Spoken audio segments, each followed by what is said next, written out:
In William Faulkner's As I Lay Dying, perspective is a storytelling technique that is essential in demonstrating each character's unique point of view through the story. Each character has a different perspective of events throughout the book, and each perspective gives new insight about the character and the events that take place. I gave Aunt's Dewey Dell to Negative Jewel. Then I gave him Vardaman to replace the child I robbed him of. Now he has 3 children that are his, not mine. And now I could get ready to die. So why is your family on this journey to Jefferson? You mean why am I going with these folks to bury my ma? So why are you then, Jewel, on this journey? I don't owe them anything. Once I bury my ma, I'm leaving them. Throughout the novel, Jewel is always seen through the eyes of other characters, so we gain limited information about his own perspective.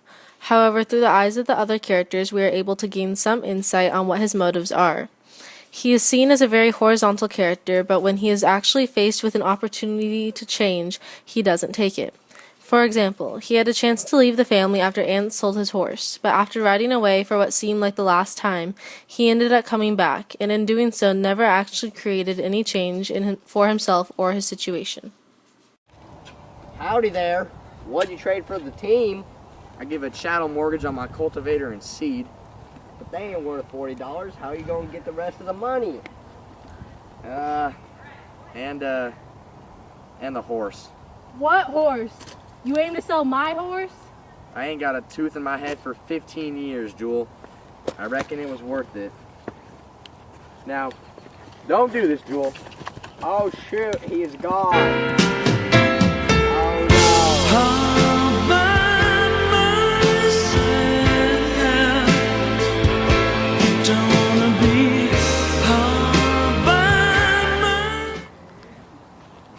Why has your family journeyed to Jefferson? Well, I suppose you wish to honor my wife's dying wish to bury her in Jefferson next to her kin. And why have you personally decided to come on this journey? Well, to honor her dying wish, but I also gotta get me a new pair of teeth now that she's dead, and I'll have to spend that money on her. And I gotta look for me a new lady out there in Jefferson. So why is your family on this journey? To go bury my mom. Why are you on this journey specifically to Jefferson? You know, the same reason, to bury my mom. Is there any other reason that you're on this journey, ma'am?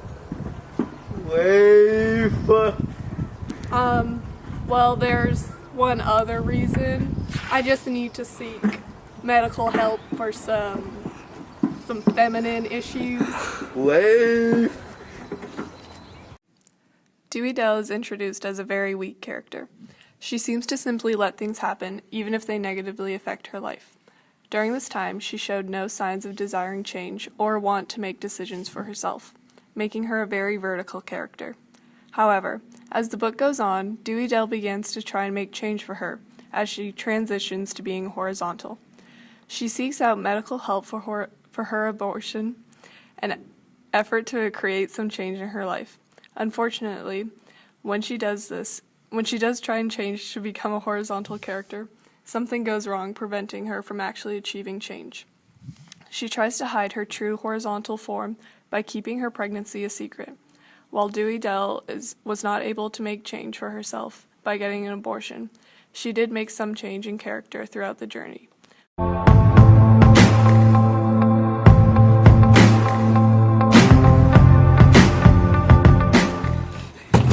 So why is your family on this journey? To bury my dead mother. Why are you on this journey specifically then? Well, I'm here because I'm the only one that knows what's going on. And I'm here to save my family. Daryl's ability to see things before they happen is prevalent throughout the book, a major theme that develops into his psychological breakdown. An argument can be made that Daryl himself is the Christ figure of the family, much like Jewel is the Christ figure of Addie. Daryl is the one family member with any common sense or humanity, wanting desperately to bury Addie and stop making a scene at every town they pass. His attempts to rid the family of the curse are futile. When he fails at burning down the barn with Addie's coffin in it, and when he neglects to pull her coffin from the river, Jewel does so.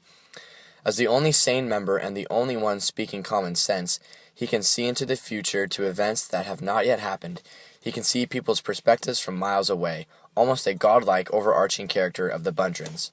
At the end of the story, he is ridiculed and sacrificed so that the family will not be fined for the burning of the barn.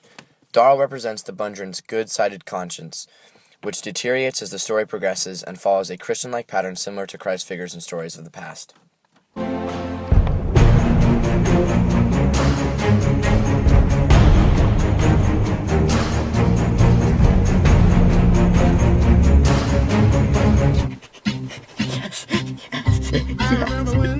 I remember when I lost my mind. Yes. There was something so pleasant about that place. Keeping your emotions at it.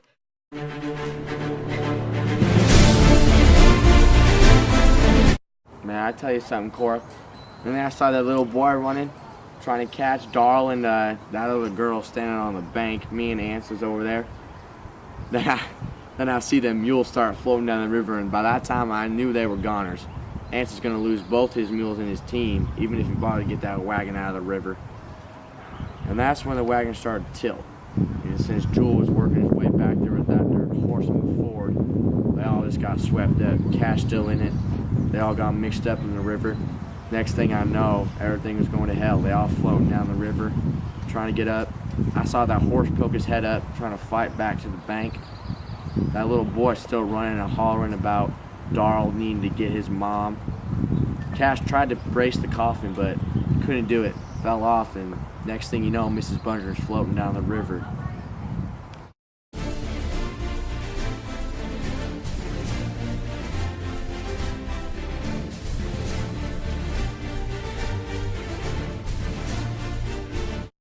One day I was talking to Cora. She wanted to pray for me because she believed I was blind to sin, wanting me to sit and pray too. But to people whose sin is just words, salvation is just words too. Addie is more valuable to Faulkner's purpose in achieving a perspective-rich story dead than she is alive. The perspectives all in a sense revolve around her as a focal point. To emphasize this, none of the previous shots contained Addie or even her coffin. This is because you were seeing the scene as if you were Addie and she was actually there.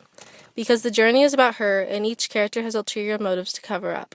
Addie's life and death and final wish is what drives each character to do what he or she did. He is my cross, and he will be my salvation.